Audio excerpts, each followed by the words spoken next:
We're now 8 minutes behind schedule.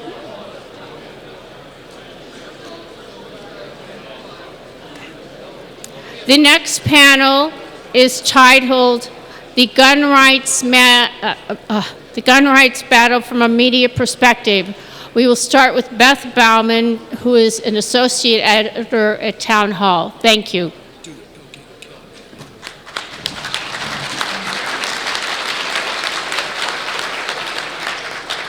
Hi guys, thank you so much for allowing me to be here with you. As I said, I'm Beth Baumann, an associate editor at townhall.com. It's great to be back in Arizona. I actually went to school up in Flagstaff up the road, so Arizona has a special place in my heart.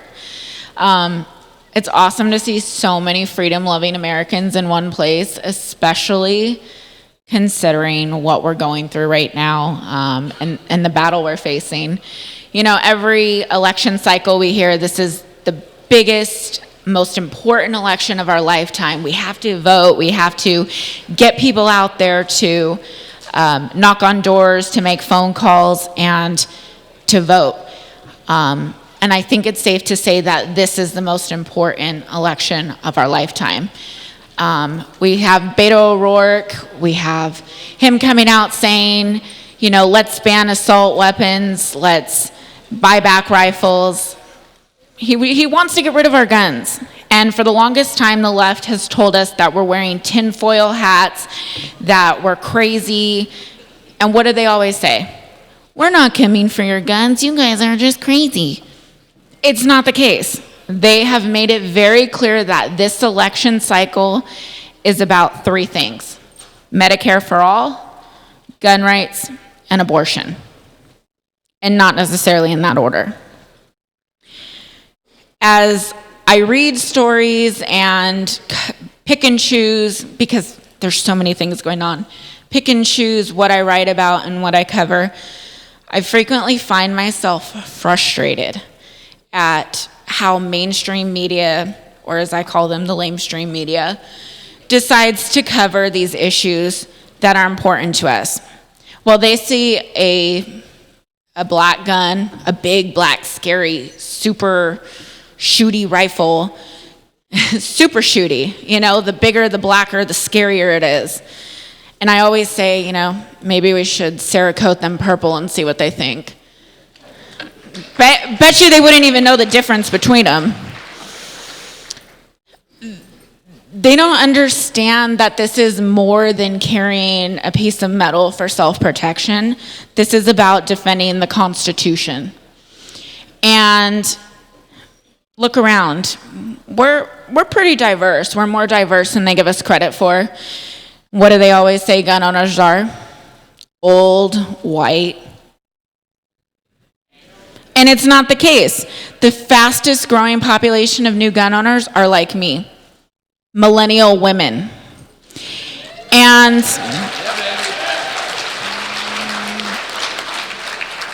they seem, you know, like Beto. He went to a gun show in Arkansas, and suddenly he's an expert on all things firearms, right?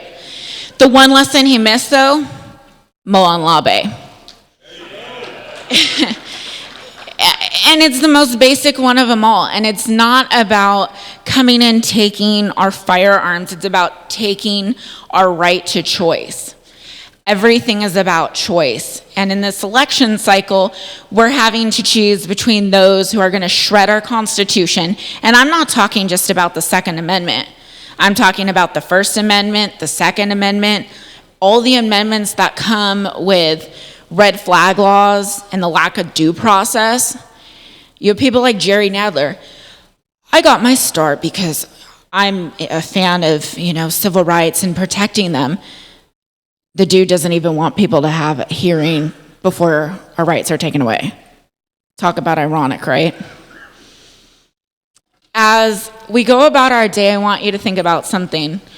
What are you personally doing to make sure that we don't give this election over to not just the left, but to the anti-gunners? Because quite frankly, we have some Republicans who are chickens.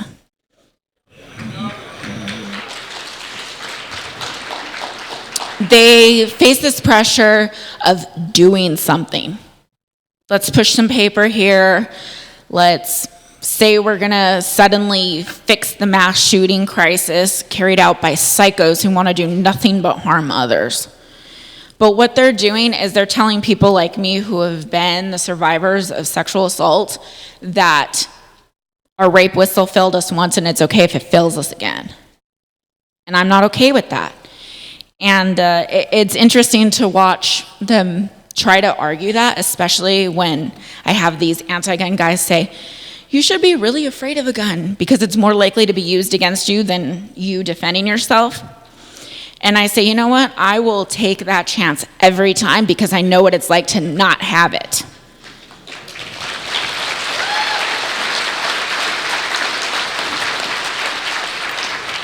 So as we go about our day and we hear from different speakers, ask yourself what you're doing to ensure that this election cycle protects the Second Amendment, not just for us, but for future generations. Because I can tell you, there are plenty of millennials like me who are interested.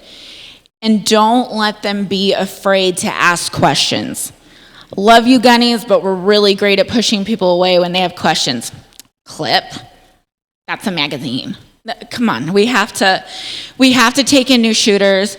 I'm a huge fan of the National Shooting Sports Foundation's +1 campaign to bring new shooters in, whether it be for target practice, shooting, sports, hunting. There are all these really great initiatives from all these different great groups, and it's up to each and every one of us to find new people to bring into this. Because like previous speakers said, come on, guys, we're getting kind of old here. You know, we need some fresh blood. And I got to give a shout out to Maj. He's somewhere in here. Maj does great work.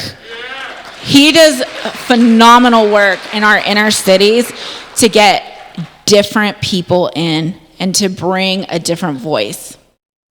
So as we go about our day, ask yourself what you're doing. Remember, it's not just about showing up and voting. It's about getting others to do the same thing, because for far too long, too many of us have said, there's a Republican, Trump won't sign it. There are Republicans in the Senate, they'll never take it up. But we can't rely on that.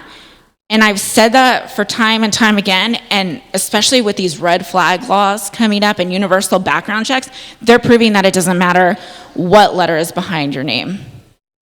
It's about what you do. Thank you.